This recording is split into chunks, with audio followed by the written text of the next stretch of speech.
Hello, lovelies. Welcome to the Fat Joy podcast, where we talk each week about how to flourish in an anti-fat world. I'm Sophia, a fat person and professional coach who loves talking to other fat people about what it's like to live within oppressive systems that marginalize our bodies, and how we still dare to have the audacity and courage to reach towards our collective liberation and embrace our joy. Please know this is an adult content podcast, so there will be swears, we will be talking about harms we've experienced, and we will be rebelling against diet culture, anti-fatness, ableism, racism, etc. If you'd like to support the Fat Joy podcast and get bonus content as a thank you, please check us out at patreon.com/fatjoy. I am so glad you're here with us. Enjoy. Hello, everyone. Welcome back to the Fat Joy podcast. I'm Sophia, and I am with a wonderful couple who I've been following on Insta for a little while, and they were just like so adorable in the videos and with their content that I reached out and I said, hey, would both of you like to come and be on the show? And they said yes. So today I have Tamra Lamese Garland and her husband, Jeremy C. Garland. I'm so happy to have you both. Welcome. Oh, hi. Thank you. I'm so happy to be here. Yes, so thrilled. When I saw your email, I was like, oh my gosh, I'm already following you. Yes. Yes. Yay. So so excited to be here. Oh, so good. And I've not had a couple on before. So I'm so excited to dive into like being in relationship. Tamra, you're fat. Jeremy, you're not. Like, how does that show up in relationship? Because that's like my marriage as well. Like, I'm fat, my husband isn't. And it's kind of trippy. There's some things that show up that are unexpected. There are things that are expected. So I just want to dive into being in a relationship in this way and what it's been like for you. So that's kind of where we're going to go. But let's start with both of you introducing yourself. Tell us a little bit about you. Yes. Oh, I can't wait to get into this conversation. And I'm really excited that we're the first. So we're going to have to set the standard. So A game. All right. I'm ready. Bring my A game. I love it. So I'm Tamra. I am a life coach. I specialize in serving plus size women, but I'm also a mindset and mindfulness coach. I'm a little bit of a business coach when people ask. And we also are entrepreneurs. We have a company called Dozeland Creative, where we've done everything from marketing, branding for small businesses, also e-commerce, design work, published book or journal for a client. So we kind of do a lot of stuff. And I'm also the social media director for NAFA, which is the National Association to Advance Fat Acceptance. And I'm in my second year of being the social media director, and I love it. Love it so much. There's so much exciting stuff going on with NAFA right now. So cool. So cool. Well done. And some that I can't tell you yet, but there are some good things coming. Amazing. Beautiful. Thanks, Tamra. And Jeremy, what about you? Hi, I'm Jeremy Garland. I am a creative director, poet, writer, and supportive husband to my wife here. Also the proud parent of two little fur babies, our little dog and cat.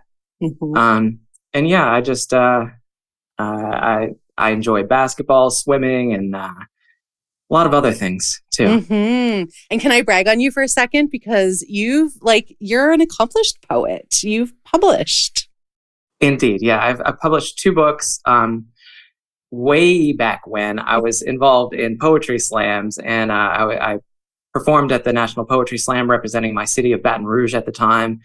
And I also founded and hosted a poetry open mic in Baton Rouge, where I brought in poets from all over the country. We had touring poets come in all the time. They stayed with me for a night or two, and then they would do a feature at the open mic. And a good time was had by all. That would be so fun. I love that they stayed with you. How cool is that? Like the original Airbnb, but on his couch. Couch surfing poets. I love it. I love it. And I'm so excited because normally at the end of every episode, I choose a poem and I read it. But today, Jeremy's going to read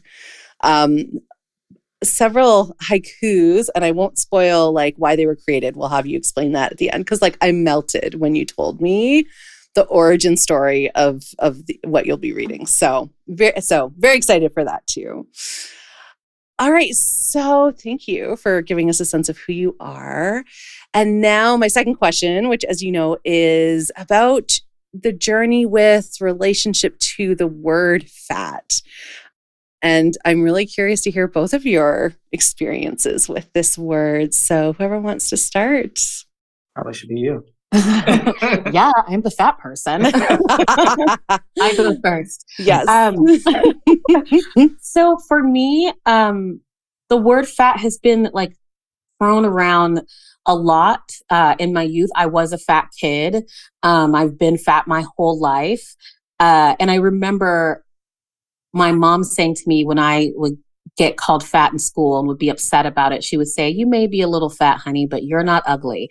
So since a young age, it's been fat, but not ugly. And so having to change that, and I kind of shifted that probably, in my 30s, my early 30s, I got into this life of there's more to life than trying to change your body constantly.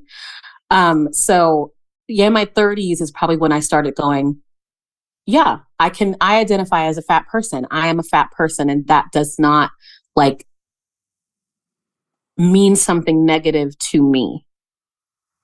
That separation is such a big deal, to like disconnect from all of the attachments that have been told that we should give the word fat. Tamra, I'm always really curious, like, what was the doorway into that for you? I'm trying to think, because it all happened around the same time. When I started like getting really into personal development, then I felt super lonely in that space. I felt like there was no one that was talking about living in a larger body, loving yourself in a larger body. I read The Self-Love Experiment by Shannon Kaiser, is it? And that was like my first book by someone in a larger body talking about self-love. And so it was just like little trickle slowly. And then I can't remember if there was like one moment where it was just like, I'm fat, leave me alone. I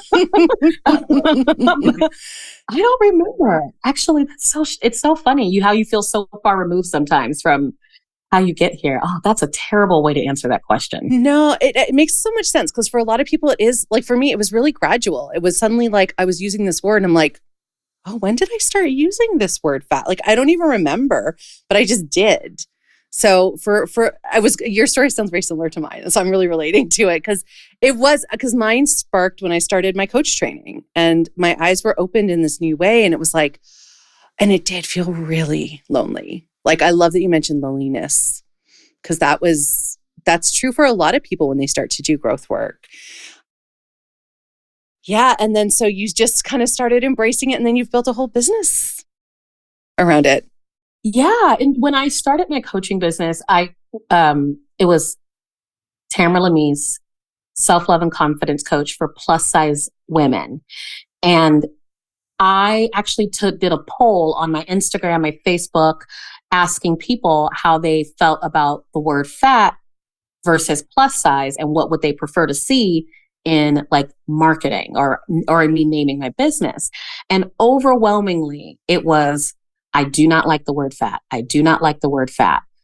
I only use the word plus size. The word plus size feels more positive. And so I kind of was like, oh man, I really wanted to like coin myself as like the fat coach.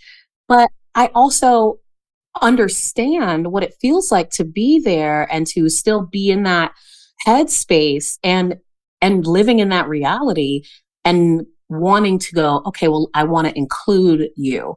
I want you not to feel turned off if you see, come to this fat thing or fat this. I wanted people that aren't ready yet to be still embraced so that they can get on that journey. Because I really think no one should be uncomfortable with using the word fat as a descriptor. It should just be a word. Beautiful. I love that. It is so inclusive that way.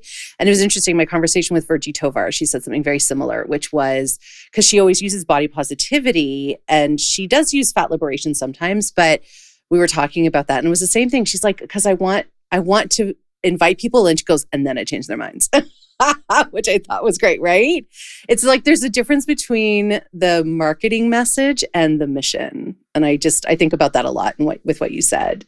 Yeah, beautiful. All right, Jeremy, how about you? What's been your journey with the word fat? Interesting. I did not grow up fat. I was actually like a beanpole tiny kid for most of my life. I do shortest also, yes. Not just thinnest, but like the tiniest in all his classes. I was the smallest kid in school. Yeah. Adorable. The cutest thing. Just this big. But, diet culture found its way into my world. Anyway, I do remember my grandmother when I was like 12 saying that I was getting a little chubby or something like that. And pinching my stomach or something like that. And I stopped eating for a while after that. I stopped eating lunch at school. And I lost more weight. So yeah, I was back to being like just a beanpole tiny child for the rest of my adolescence, pretty much. And then I guess I didn't really think about it too much. I always dated fat girls, actually all kinds of, taller than me, shorter. Most of them were bigger because I'm so small. So that's kind of like just a natural thing. It's there aren't many people smaller than me, or there weren't at the time, especially. But yeah, so I hadn't really thought about it until Tamra started getting into her journey a little bit deeper. And then I'm learning a lot more and just kind of dissembling and deconstructing those ideas that are baked into our culture, really, and baked into our society, where fat equals bad, and that's just accepted as fact, and it's not right. I remember when I started using the word fat for myself quite a lot, and you were still like, okay, but like you wouldn't say it, and I would like, honey, say I'm fat. And he would be like, no, and I'm like, honey, say I'm fat, and he'd be like, no, babe. I'm like, honey, it's not an insult. You can do it. You can do it. Say, this is my fat wife. And you'd be like shaking. Like he's like, I don't want to upset you. I don't want to make you feel sad, So but I'm a very challenging person to be around. So I got it out of him. But every now and then, if he'll say something like, oh, that fat girl, if we're watching TV, I'll say, how dare you? And then he'll go, did I say something wrong? And I'm like, no, you're mean. I love it. Terrible. Yeah. I get that though. I was saying before we started recording that the two of you remind me a lot of me and my husband, who is not fat and who has always liked women in bigger bodies, but until me, had never dated someone who was a fat activist and, out and proud around the word fat. And it's been a journey for him too, to kind of like say, but you know what I have not done that I'm going to do immediately as soon as we're done recording is be like, tell me I'm your fat wife. I'm just so curious to see what his face will be like. Please record that. Yeah, I know, right? I'm going to be like, yeah, put it on my Insta. He'd be horrified, I think. And so, Jeremy, like as Tamra was kind of going, because how long have you all been together? Almost 9 years. Yeah. 9 years. Okay. Yeah. Yeah. Yeah. And so when you met, Tamra, were you using the word fat, or you've been together through this evolution? Yeah. When we met, no, I wasn't. I was doing the thing that we don't do anymore. And I was saying BBW. Yes. That's good to know. Is BBW gone? I haven't used it in forever either, but from the social medias, it should be gone. Like, cause now BBW is like a fetish term and not a descriptor. So, I was saying BBW back then, but again, that was like not Twitter. What's it? Tinder? I don't even know what they're called, the dating apps. Tinder. Tinder had like just started when we met. So I've never used any of the apps or anything like that. So I don't know what people are saying, but back in my day, Yeah. BBW, big girl, thick. Yeah. Yes. Yeah. Yeah. And so Jeremy, so as you've been kind of like been part of this journey as well, I know one of the things my husband says, it's like, he's like, I feel like I'm in the Matrix because I've shown him a world of what I would say is the real world of systemic oppression. And it's like, that's been a real journey for him too. Like, do you feel like that? Do you feel like you're kind of in Matrix sometimes with now you see the world differently? I would say so. For me, it's more of opening another door, I think, because I've always been into activism and just supporting anyone who's facing systemic oppression. That's been part of it. And learning, hey, here's another group that needs my support. Great. I'm there. Count me in. I have to ask about like how you two met. What, do you have like a meet cute? Sorta. We have a meet okay. It was pretty cute. Yeah. We met online on a dating site and BBW Cupid. Oh, there was BBW Cupid? Uh-huh. Oh, I missed that one. Okay. You didn't miss much. Okay. So we chatted for a little while, but we were living in LA at the time, and she was living in Pasadena, and I was living on the west side. And with traffic, that's like an hour and a half drive back and forth. So I was like, no, I can't do that. That's too much. And so we stopped talking. She says I ghosted her. He ghosted me. We were texting. We had this great text back and forth, and I was like, oh, he's so witty. I'm like, he's short, whatever, but he's witty. He's fun. And then like, he just stopped texting me. Sounds like ghosting. Uh-huh. But Jeremy says no. Jeremy, what do you think happened? I think we stopped texting each other. Oh, okay. He tried it. He really tried. Yeah. Then I went on like a string of really awful dates, like all in a week. I've always been a quantity over quality dater because I feel like, especially as a fat person, you really got to weed through the people who are terrible, like the fetishes, the like really like people who are really like aimed at objectifying a part or parts of your body, and sometimes it's not obvious. So I went on a string of really awful dates that I won't go into detail, but they were all funny in their own right. And so then I was going through my phone one night, sitting at home, deleting people's numbers. I was like, never going to talk to you again.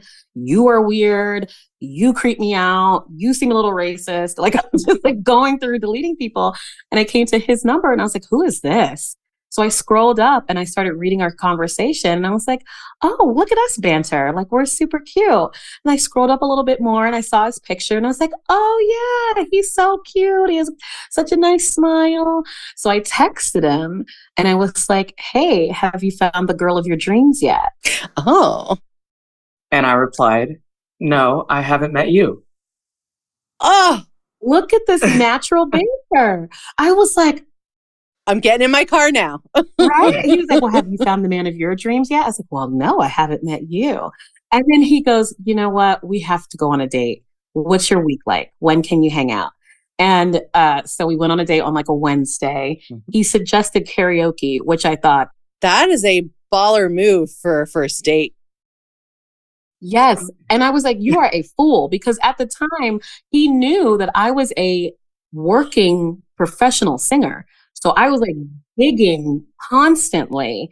And I was like, he's either going to embarrass the living daylights out of himself and I will never respect him. Or, you know, maybe this is, I don't know, who's a good singer? Maybe this is Ed Sheeran and I didn't know it. Yeah.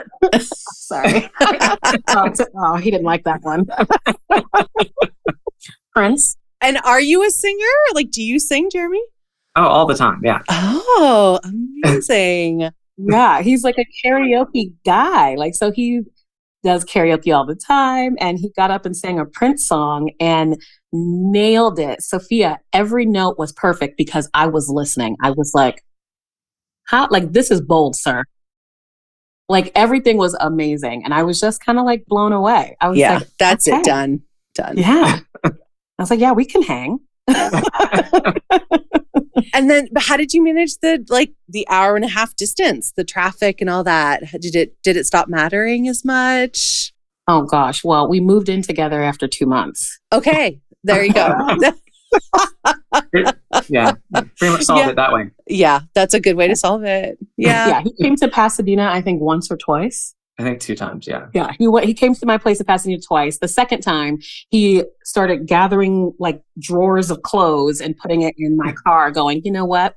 You might as well just like get your stuff because, you know, we want to be together. So I'm like, what? Okay.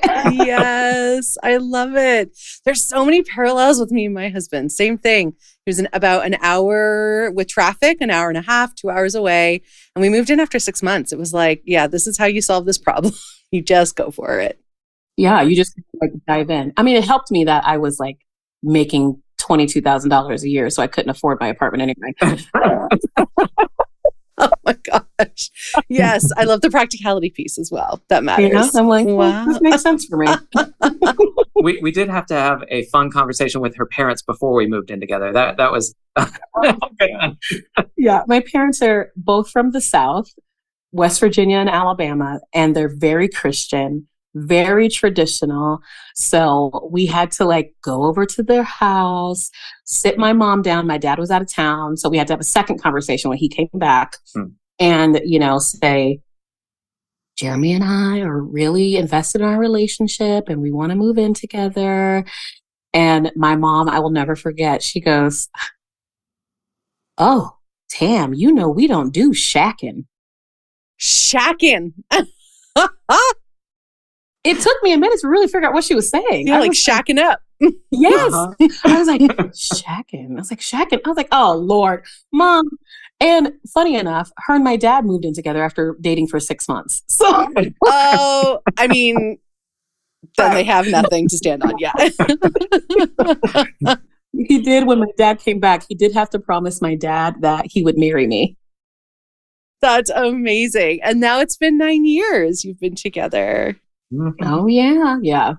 9 great years of adventure. Yeah. We have so much fun together. And we really do carve out like as much as we can from this life. We try to like have a lot of fun.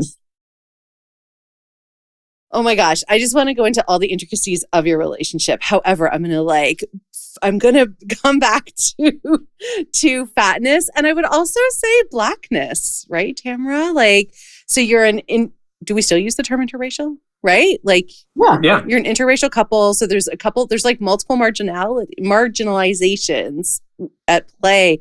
And I'm just so curious if, as you all move through the world, like, does the fact that you're Black show and you're with Jeremy, am I right in assuming you're white? Do you present white? So I don't want to make an assumption though. I am. So yeah, like, how does this stuff show up in your lives? What have you noticed? What have you experienced?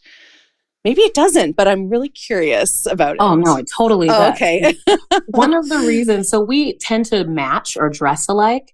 One of the reasons is, one, we like it and we're kind of like fun that way. But another reason is because people never think we're together. Like, anywhere, ever. Grocery store, sitting at a dinner table, sitting at a bar. How could you not be together if you're at the same 2-person table at a restaurant? Like, what do people do? How do you know they think you're not together? Oh, because they ask if we want separate checks. Constantly. Like, don't let us go through the line at like a Chipotle or something, or like a place where you have to walk through and get your food. Because like if he goes first and his order's up and then mine's next, and the person will not even look at me. And and so I push, I'm like, that burrito too. Right. And they're like, oh, and they look at me kind of strange and they'll look at him only and go, Is this okay together? Oh my gosh. Yeah. So it's pretty wild. And I imagine I'm trying to like, I want to slow that situation down because it's fascinating from the context of like all the oppressive shit that is in our world. Like, I imagine for them, it's so instinctual. It's so unconscious. They just question without thinking. Yeah. Oh, that hurts my heart. Does that, how do you guys deal with that? Like, even just like a simple thing, like, or not simple, but like a small moment like that. You know, a lot of times with humor, I'm a big jokester. And so I think because I'm also like really like people focused, like I'm very empathetic. I'm very like, I understand that there's so many layers to our mind and how we present things. So I try to bring a little levity to it, because like when they realize like, oh my gosh, like this is kind of rude that I would have just did, you know, I'm like, oh yeah, he better be paying. He has the money. like yeah, sugar daddy's paying today, you know, like, or so like I try to make a joke out of it, you know. I think the only time when I kind of internalize like how far we are not as a society is when we're in the South. Since Jeremy's from Baton Rouge, we go to New Orleans quite a bit, and I have some family in Atlanta. So we're in Georgia a bit, and the confusion looks sometimes still. Oh yeah. The last time we were in Atlanta, and I hate to say it, and I didn't even notice. Jeremy said to me, we were walking through, were you in the airport? Mm-hmm. And he was like, oh man, babe, you're getting a lot of looks today. I'm like, I am? I was like, oh, like my underwear hanging out? I'm like, what? Like, what's going on? Like, tell me if there's something on my face. And he's like, no, you're getting a lot of dirty looks. I'm like, oh, so because we're interracial and also mixed size. I feel like they kind of just meld together when you see us. And he was like, yeah. I was like, oh, from who? Is it a bunch of like white men? And he's like, no, it's Black women. No, interesting. And that's the first time that I had really like experience. And I started to like look around as we're walking, poor people in the airport. Cause I'm like, looking at them like, what are you thinking? But yeah, I started to notice that I was getting a lot of side eyes, a lot of eye rolls, and I'd never experienced that before. For the most part, I've experienced Black men being upset.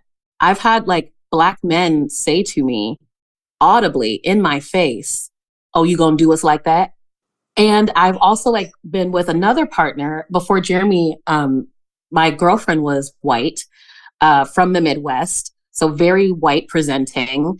And we used to get looks, and we used to get Black men actually approaching us. Like if we were on a beach one day and a group of Black guys passed us, and I was like, got tense immediately.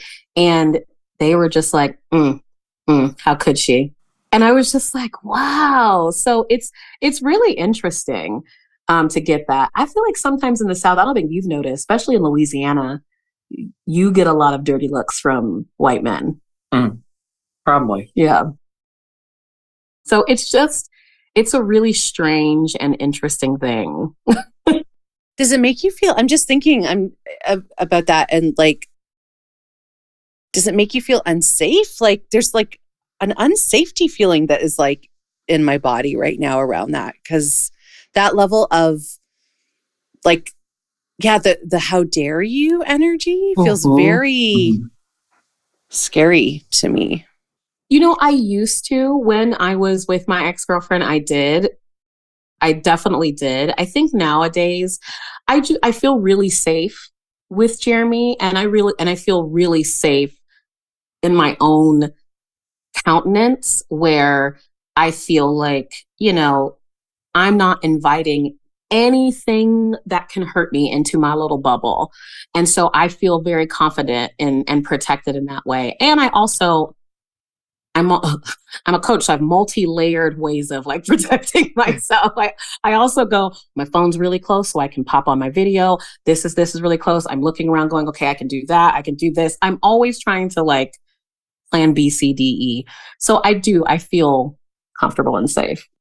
And there's an emotional labor to that. Yeah. Oh yeah. Oh yeah. I was going to ask if you're like an energy practitioner, the way you described, like, I'm not letting anything into my bubble. Like, do you do that kind of? Not yet. Okay. Not yet. Oh, interesting. Yeah. Yet. I All have right. my really dear friend, and I'm also her business coach. She's a Reiki master, and so she's been trying to get me attuned for about a year and a half. So I would say not yet. She'll probably attune me, and I'll be like, "Whoa." Amazing. Jeremy, what's it like for you in those situations? Like, do you find like, are you worrying about anything when you're like, especially in that airport where you were noticing all these looks? Like, what was going on for you?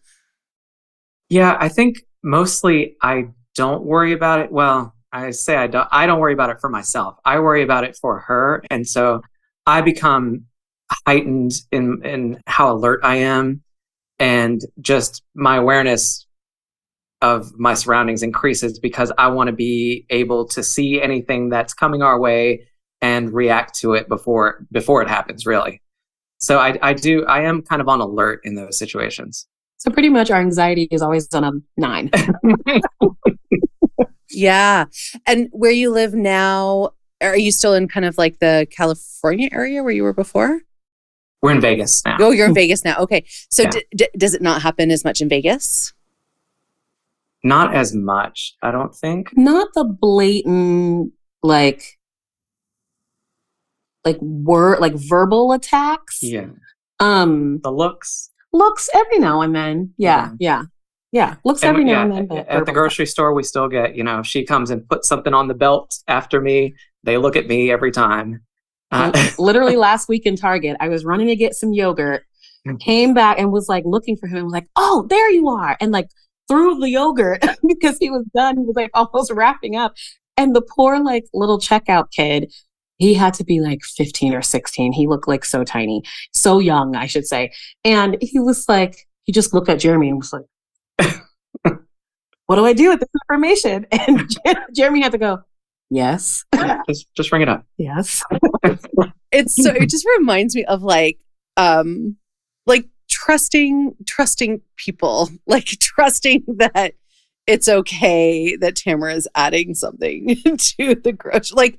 Like, I don't know. We have these like cognitive dissonance moments. It makes me think about when someone who presents as the alternate gender of like going into the bathroom. So like, let's say a trans person going into the bathroom that does not match their outward, like the way they present, and like how people get so like like I think they're like there's cognitive dissonance, like their brain short circuits, and like it's like, can we just trust that people can know what they're doing? And if Jeremy doesn't, if indeed Tamra is a stranger throwing her yogurt at Jeremy, that Jeremy will then take care of it and be like, actually, this is not my yogurt. Like, why do we have to get up in there? And yeah, it's like, why do we have to make judgments based on what we see instead of trusting that what people are saying is their truth? That's it. Yeah. It's such a strange. I know one big shift that I had was, so we met in LA, super diverse. Everywhere we went was very diverse. Yeah. And then we moved to Denver 6 months after getting married. And we'd never been to Denver. We just picked up, put the 3 cats in the car, drove. And the first time we were in Denver was we were living there. Oh my gosh. I love you both so much. That's how you did it. Oh yeah. And when we were driving up into the first like mountains, when you're getting into Colorado, it was snowing and we were driving a Prius with 3 cats who had been in the car for 2 days screaming, and us not ever driven in snow going, "Are we going to die on a mountain today? We don't know." That's just how we live. I love it. But once we got there, we start going out and doing things. We live downtown, so there was plenty of we could do within walking distance. It was really amazing. But as we're out, I'm looking around and I'm like, "You're the only Black person here, honey. This is weird." And was that the first time you experienced that, Tamra? Yeah, and I was mostly in a lot of places the only fat person too. Yeah. It was. I grew up in LA, and I was not like bullied. So I don't want to take away from any other fat person that was like really bullied in their growing up stages. I wasn't really bullied. A couple times in my childhood, some kid who got mad at me during like dodgeball called me fat. So it wasn't really like I wasn't getting bullied or harassed on a regular basis. And I grew up in a super diverse area racially. I was always bigger than everybody, but no one, not my friends and family, my community never made me feel that way. And so living and growing up in LA, I've always been so comfortable in my body as it moves through the world.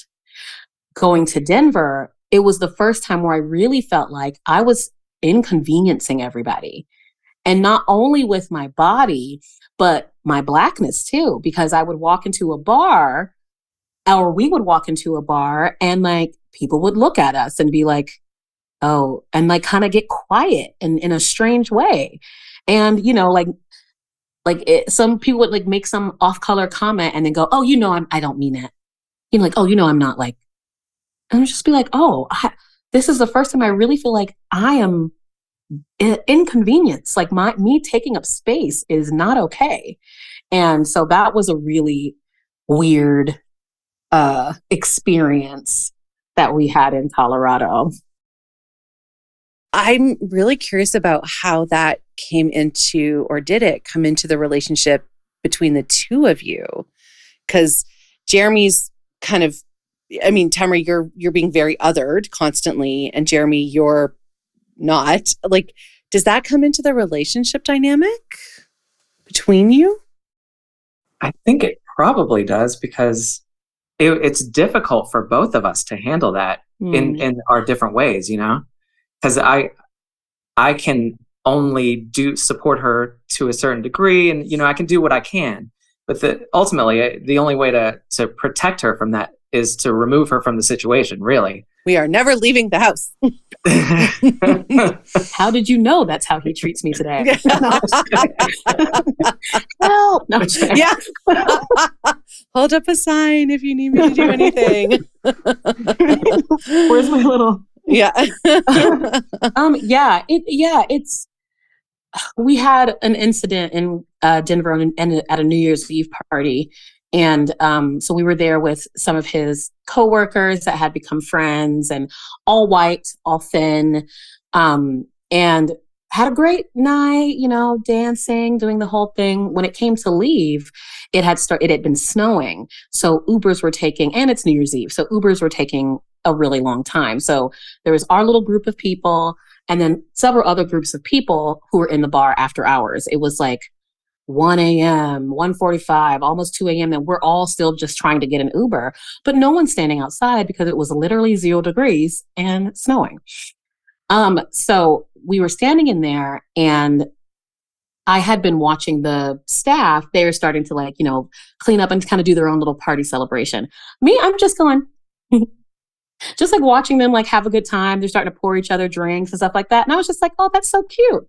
So I guess one of the bartenders thought that I was judging him or something. I don't know why, but he comes up to me, this white guy, and he's like, you need to leave.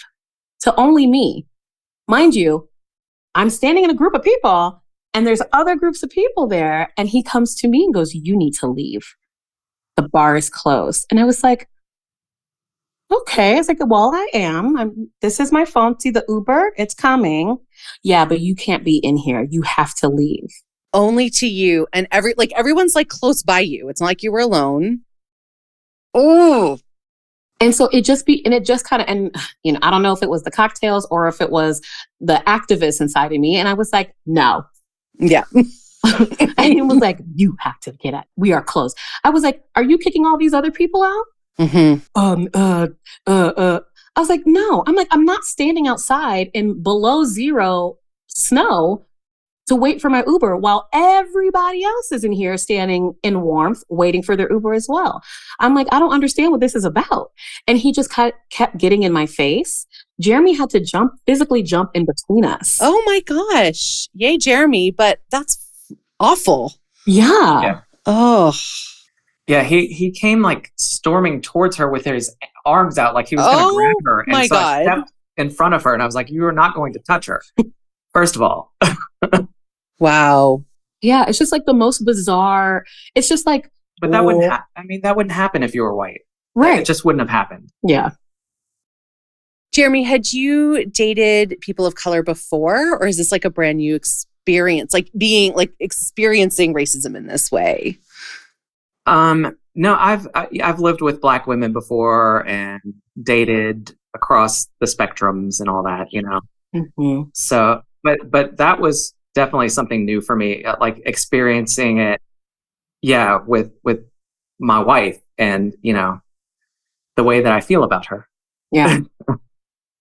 And I do have to say, on like one of like the, like kind of like the most basic levels that cis women feel like secure in a relationship, you know, that really is really a foundational moment for me to like dismantle the idea that I need a big, strong man, football player type to protect me. That, you know, protection comes in so many ways, and it's not limited to your size, you know, that yes, my 5'6" skinny husband will, you know, jump in and protect me. And he's very much also like not a fighter. He's more of a pacifist probably than I think he should be. We live in a purple state, okay? Yeah. Jeremy, did your instinct to do that, did that kind of take you by surprise? I don't think so. No. Yeah. You're like, no, not happening. Yeah. It felt so natural. Yeah. Yeah. I feel like that's one of those scenarios where I'll just speak for myself. I've always wondered, like, someone punched me in the face. Like, what would I do? Like, I don't actually want to get punched in the face, but you know, it's one of those scenarios where I'm like, how would I respond if there was like aggression in a very real physical way against me? Because I was sporty and, you know, I've had like kind of physical altercations, but within the bounds of like sports and, you know, things like that. So what you're describing, like someone really aggressively coming towards you, I think a lot of us maybe don't know how we would react in those situations. And also to our whole body takes over our nervous system, right? We go into all those kind of fight, flight, freeze responses and we don't know necessarily. So I guess the upside is like, now we know how Jeremy responds if Tamra's getting threatened. I also that night played on their, what I was hoping would be white liberal guilt by screaming out, "You're really going to call police on a Black woman?" Oh, yeah. Whoa, nice. Yeah. Did they all just fucking back off then and like let you wait? Yeah. My God, that's not a way to end a New Year's Eve. Oh, right? Oh my goodness. Yeah, it was such a weird ordeal. Yeah. Okay, that's really dramatic, and I'm glad nothing further happened and that you got in there, Jeremy. But Tamra, you like, I'm actually just thinking, I wonder if I could handle it like Tamra did, because I just get like, I often tend to get really snarky, which would just not like, and it would exacerbate in a negative way the situation. So I actually love that you like brought humor to it and tried to de-escalate, and yeah. Oh no, with him I wasn't de-escalating, I was escalating, and I okay, yeah. And I just told him he was drunk and he had no business telling us anything as an employee. Oh yeah. Jeremy kept going, "You work here. You are drunk. You are not supposed to be talking to us. You are not supposed to be drinking in the bar that you work." Like Jeremy gets very like these are matter of fact. Yeah. Well, no, like these have legal ramifications. Oh, I like it. Yeah. That'll get people a little more pop off. A little more pop off. Yeah. I always say that, you know, God or the universe, whatever you believe in, keeps me out of a lot of things because the pop off factor, I'm like always ready. I'm like, somebody say something. I've been storing it up. I'm ready. Like, right? I'm like, someone like fat troll me because I'm ready. Yeah. Oh my God. I'm the same. I started with a new physio for a knee thing that I'm working on like 2 days ago. And I was ready. I was like, say something. I'm ready to talk about diet culture and how fatness and joints and like, I got like research ready. And sure enough, she did. And I got to pop off. It was great. It feels so good. It feels so satisfying. But, you know, I always in my head too, and I attribute this to my dad. He's always instilled in me in an emergency situation, keep your head, keep rational, like keep thinking. And so as it was escalating, I was thinking, I was like, okay, so if he touches me, what do I do? Okay, so if he does this, what do I do? So I'm always ready to be like, okay, if I don't like fighting, I don't want to fight. I'm an adult. This seems like a waste of time. And I'm very pretty. Like, I'm not trying to like cut my face. Like, that just is so inconvenient for me. So I'm like, if I have to fight, I will, but I'm not, but I'm going to try to talk. I'm going to try to talk you to death. Yeah. I love that. I'm very pretty. I don't want to get in a fight. I imagine that could be something fun to say in a moment like that too. I'm too pretty to be in a fight. Let's all keep it. Everybody listening, if someone comes at you, just say to them, I am too pretty to be in a fight. Oh my gosh. I love it. I love it. Jeremy, I want to ask you a question that you don't have to answer, and we can totally like take it out of the podcast, but I want to ask it and see what you think. So one of the things, and Tamra, I imagine you hear this too with your clients. Certainly I've heard it from my friends, but also, you know, when I did a lot of relationship coaching with what I used to call curvilicious ladies. I'm so embarrassed, but basically plus size fat women.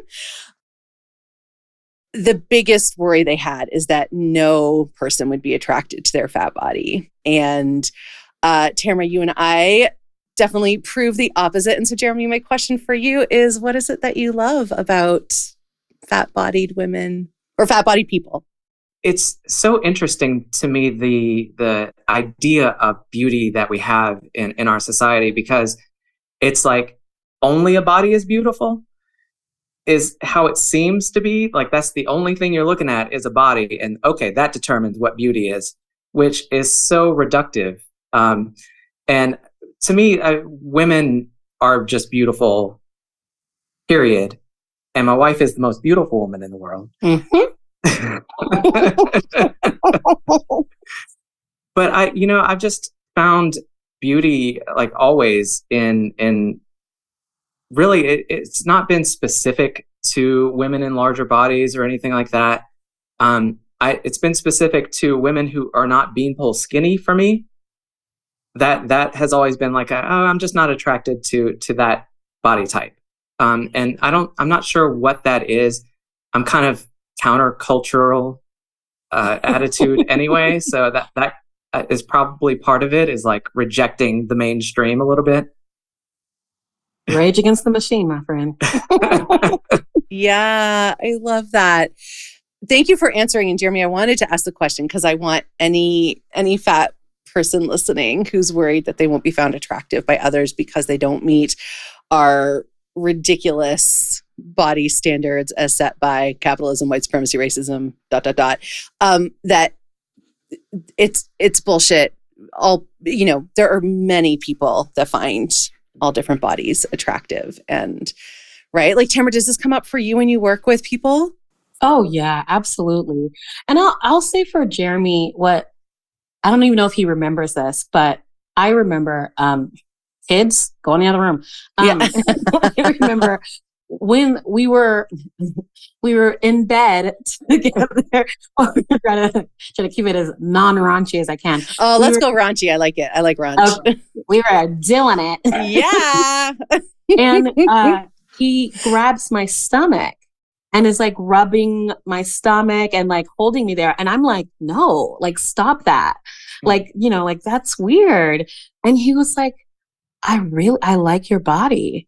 And I'm like, okay, please stop talking about this. But he just would not. He'd be like, if you had a different stomach, if you had a flat stomach, I'm still going to touch your body. He's like, I like your body. And then I remember him going like, he's like, yeah. And he was saying it to himself, really goes, yeah, I like this. Oh. And I was like, oh, okay. And so it kind of gave me what I've always wanted to do in my head with sexual partners, and just like exist and not like be so caught up in like, I got to cover my stomach. Maybe I should wear a shirt. Like, should I, should I put the sheet over some sort of way? And it took me out of like being so worried, and then realizing and kind of remembering, this person, I've agreed to have sex with, they've agreed to have sex with me. Clearly, they like what they see.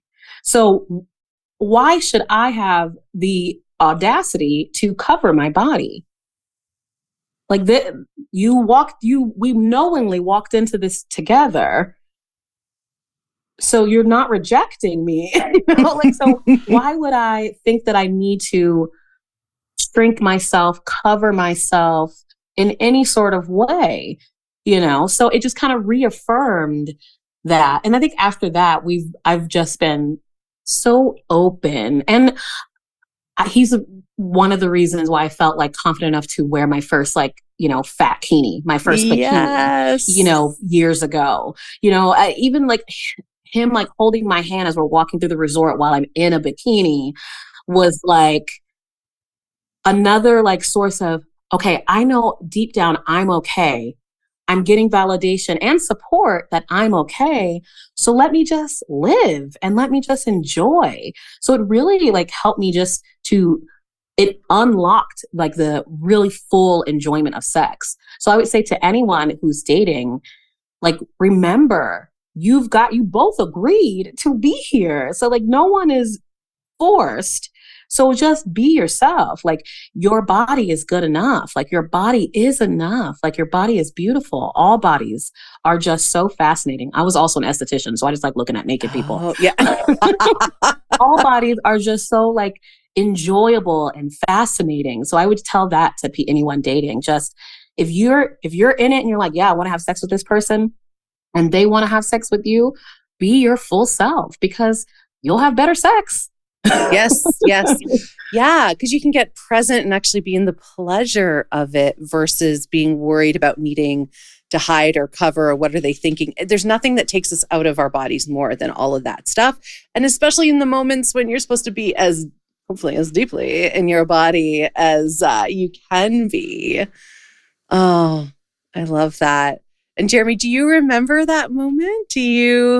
I do. Oh. Because I remember touching her stomach and her stopping me and being like, why would I not touch your stomach? Like, it doesn't really matter, like, how the size of your stomach. Like, during sex, I'm going to be reaching up and rubbing on your stomach. Like, like that's just part of it. And it's, reaching towards other things, maybe. Yeah. But, oh, what other things? Just reaching all over. Just reaching. I love it. Yeah. And I remember the bikini too, because that bikini was hot. Nice. Oh, you're so cute. Nice. This is why we keep them. Right. I mean, how could you not? How could you not? I think another worry people have is like, will my partner be embarrassed walking beside me? So I love that you brought up you and your fat bikini, Tamra, Jeremy holding your hand, walking, because that, like, just that alone is actually a really huge thing for fat people to know that the people they're with aren't secretly embarrassed or feeling any of their own reactions to being with a fat person who's being looked at. Yeah. I think that's why it's so important I've recently coined it, tell yourself the ugly truths. Because like, if you're honest with that part of yourself, and going, this is how I'm feeling, and releasing some of that, then you get to enjoy and be in the moment and be present, because it's okay that we have those biases. We have those like negative thoughts, like, because I mean, look at the society we're in. We have literally been told since the birth of America and before that fat is bad. And the messaging hasn't stopped and it's intensified. So, you have to like go, okay, where am I choosing to live?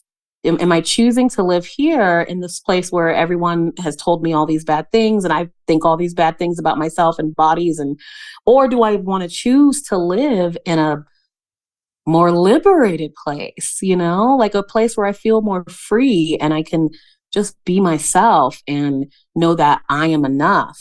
And I mean, since then I've been, remember our wedding trip in Mexico, the couple that was following us and taking pictures of me. That was the first trip. That was your birthday trip. That was the first trip? Yeah. Oh, I thought it was the other trip. Someone was taking pictures of you, like your body?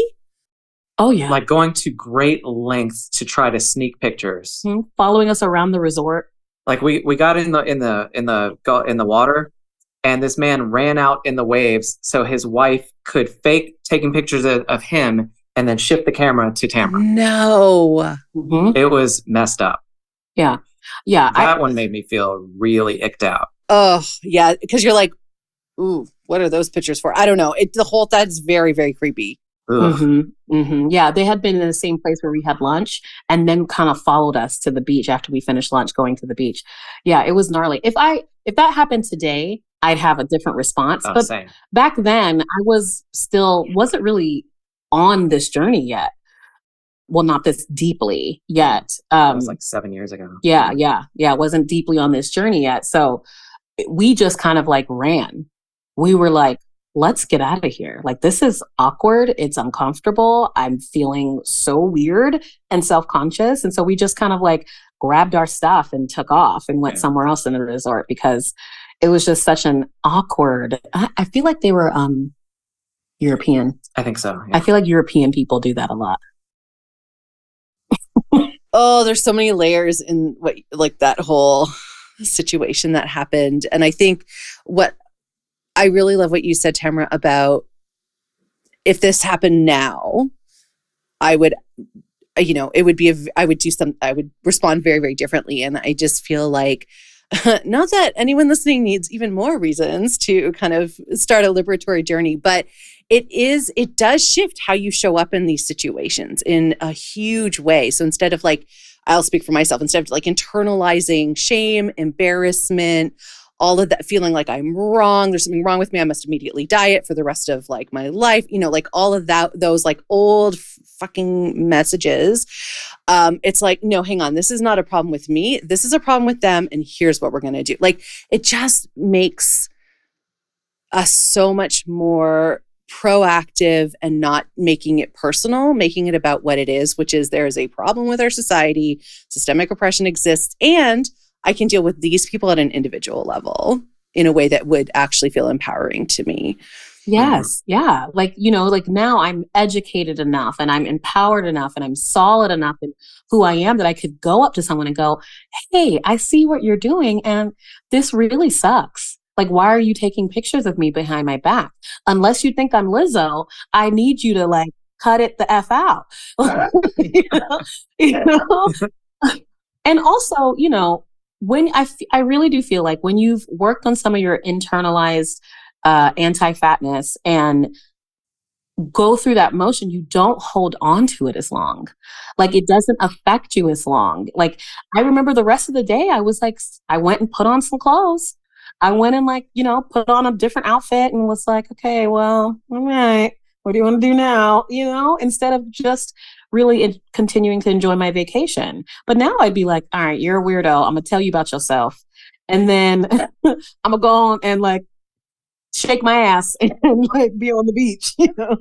I'd be like, I'm going to report you to security and then I'm going to go and have a great day. And I hope you get kicked out. Yeah, amazing. Yeah. So it's such a different place to be in. Yeah. Wow. I want to bring us, I could talk to you all. I could talk to you both forever. I have so many more things I want to talk about. I actually kind of want to have you back and talk about fat sex if you're interested. Hell yeah, my husband. Sure. Okay. So we'll talk after. But I want to bring us to joy because, of course, joy is a key part of this podcast. And it's been so beautiful talking to you because I just feel joy coming from both of you towards each other. And it's so beautiful to witness, and the joy that you bring, even as all these examples, all these things you've shared, there's I feel like such a grounded joy from both of you, and you as relationship entity, right? And so how do you interact with joy? Do you believe you can choose joy? How do you live with joy? What's your approach as individuals and as a couple? I'll speak as an individual first. Okay. So for me, I seek it. I make sure that I am doing something every day that makes me feel happy, that makes me feel good, that makes me laugh.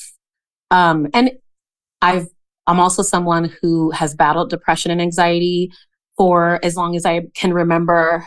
So even on my down days, I allow myself, to me, finding joy is also sometimes allowing myself to feel how I feel and then going, all right, babe, we've let it out. We feel it. Now what can we do to like feel good again? So I always have like a little something here and there. Like the whole time I'm a big jokester. So if we laugh, if I can make someone laugh, that's finding that makes me joyful. Dancing, moving my body makes me joyful. So swimming, we're big. We have a pool in our backyard. So swimming is always really joyful and grounding for us. I have also lived with depression and anxiety. First time I remember it is when I was 11. And then, so that's something that I've dealt with. And one of the big turning points for me in therapy was when my therapist said, hey, what are some things you like to do? And so she wrote them on a board. And then she just said, okay, you see these things? Do them. And I was like, oh, do the things that bring me joy and I'll be less depressed? Huh. And I know it's not that simple, but it clicked for me in that moment. And I started doing those things. I started seeking out those things. I was living on Venice Boulevard, like 2 miles from the beach. So I would go down there all the time and just hang out at the beach and watch basketball. They had semi-pro league down there. That was a lot of fun. Some celebrities came down to play and everything. So it was a lot of fun. And going to see shows and everything like that, going to music shows, also playing basketball myself and swimming. Those are all the things that bring me joy. And so I started doing a lot of that, a lot more. And after that, after I brought joy into my life, I brought this joy into my life. And that only made it better. You're going to have a good day. But it is important that I needed to find myself and find love for myself first before I could love her the way that she needs to be loved too. Yeah, absolutely. Yeah. I think what you said your therapist asked you to do, kind of make a list of the things that you enjoy, the things that bring you joy. It is such a simple thing. And yet so many of us don't even know to do that. And then my coaching hat is like, yeah, you were returned to choice, like that you can actually choose to do things as opposed to just, I think so many of us feel, especially when there's anxiety and depression at play, we've lost all choice. We just kind of have to like move through the waves of whatever is showing up. And so, yeah, so if anyone listening has not made a list of the things that bring them joy, pleasure, delight, make that list. And I have my clients do this all the time. Like literally, it seems almost ridiculously easy, which is why it's so powerful. Make the list, put it on your fridge and your bathroom mirror, wherever you're going to see it. And like do one of those things, even just for like 30 seconds a day. It's so simple, but it changes everything. I started doing this thing called Desire Days, and it's like changed my life where I book off a set amount of time and I just, in the exact moment, in the present, I don't plan anything. I do whatever it is I desire.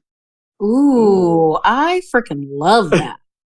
Because do you know why? Because I was so disembodied. And when I started this liberation journey, I was like, someone asked me, or there was some conversation about desire. And I was like, how do I even know what I desire? Because desire comes from the body, not the brain. And I didn't even know how to connect to my body. So that practice has been pretty amazing to keep me embodied and listen to what it's asking for and what it wants to roll around in. Sometimes it's a nap, sometimes it's a walk, sometimes it's a McFlurry. I just follow what does my body desire? I love that. And yeah. I feel like fat people, because we've been taught to be disembodied so much. We've been taught to disconnect. Our body is a problem. It is this thing over here. But if we embrace ourselves and really reconnect to our bodies, we really get to feel desire, joy, pleasure, like all of the things that just make you feel alive. And I always say, a lot of what we do is a choice, especially as you're an adult now. You do get to choose. You get to choose minus chemical imbalances, medication, things like that. But you get to choose how you move through the phases of life. Like when you're down, you get to choose how you respond to it. Even if it's the most terrible thing that's ever happened, you get to choose to let yourself heal, or you get to choose to be happy. You get to choose to ignore it. You get to choose to do whatever you want to do. So I always say, like, make the choice that's going to lead to your deepest enjoyment of life, your deepest fulfillment of life, your deepest purpose and pleasure in life. Because even if it's hard to do, as someone who has sat in a depression for weeks, months, as hard as it is to like flip that switch, when you do, you just feel so different and it doesn't hold you down for as long. I still, when I have a depressive episode or have an anxiety attack, I know now for certain that it's temporary, because while I'm feeling this, while my brain is doing this, my synapses are not synapsising, like all of these things are happening while like the world is coming down on me. I know that, okay, this is happening. I can like sit in this and be okay to allow myself to take a nap, be under the covers, Netflix and zone out, which is my thing. But I know that I can move myself on the other side of it. It's not permanent. So joy is the same way. Joy is not permanent. So you have to choose it. You have to like actively go after it. Happiness is not like an entitlement. It doesn't just happen. Like we don't just have a happy marriage because we are compatible. We have a happy marriage because we choose to go, oh, this is a really hard thing, or I am being triggered so terribly right now, but I choose to move through it. Like I choose to figure out a solution. I choose to remember that this is temporary, and look at the bigger picture. So I think it all ties into like really choosing how you want to be and who you want to be. That is so beautiful, Tamra. We're just going to end there because it's perfect. It's perfect. Thank you. Oh, so Jeremy, you're going to read us something beautiful. And do you want to share the origin story of what you're going to read? Sure, I can do that. I'm going to read a few selections from this book, Clyde Song. While Tamra and I were first starting to date, I was writing a haiku every day and posting it online with the hashtag haiku of the day. And what I did inadvertently was document our whole time falling in love, which is very nice. Oh my God. I'm like tearing up. Very nice. Like that is the most beautiful thing, Jeremy. I'm glad I have a record of it. Ultimately, I compiled them together and published them in a book called Clyde Song, which you can find on Amazon. And so haiku is a Japanese form of poetry. It's 17 syllables. You got 5 in the first line, 7 in the second line, then 5 again in the third line. Very short poems. And what I did was I published the book and then surprised her by pulling the fully published book out when we were with friends in Napa at a winery and read the whole book. It's a short read. It took me 10 minutes. And I was very annoyed, by the way. Oh. And afterward, I proposed to her. Oh. And then were you still annoyed or did you get it? No, as I was like watching my friends like slowly become blubbering messes, I was like, wow, I'm a jerk. Like he's like reading some beautiful stuff and I'm just here going like, can you shut up so I can drink more wine? And then I was like, so then I was like, okay, let me like be present in it. And I'm like, oh, these are really beautiful. And then he got on one knee and I was like, oh. Did the friends Ugly know? friend. Did everyone know? Jeremy, you were Yeah. going to... Yeah. It's on YouTube too. Is it? Oh, can we include a link? Yeah, I'll send you a link. Okay. I'm totally going to include that because sometimes I just need to like watch the love, the real love. Jeremy, that's a gorgeous story. I'm so excited to hear these. Thank you. Okay, so here's a selection from Clyde's song. You're so beautiful, the sun rises each morning to see you again. You're so beautiful, the sun envies you. Flowers blossom in your wake. You're so beautiful, far stars envy the sun's view, never even blink. You're so beautiful, planets shift in their orbits just to see your face. You're so beautiful, I lost my damn mind the first moment I saw you. Thank you. Oh, Jeremy. It's so, I love you both so much. I love your love.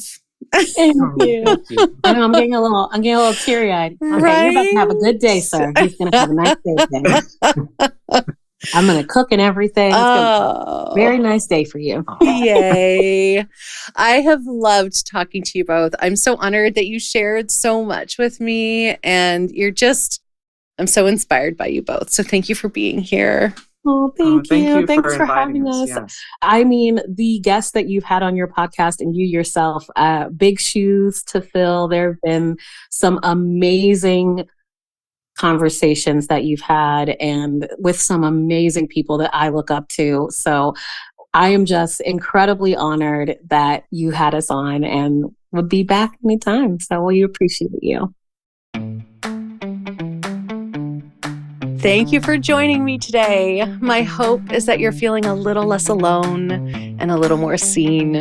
So until the next episode, you can find me on Instagram at fatjoy.life, on YouTube at youtube.com/@fatjoy, and on Patreon at patreon.com/fatjoy. Please do check out the show notes for how you can connect with my amazing guest and for the links to the poem.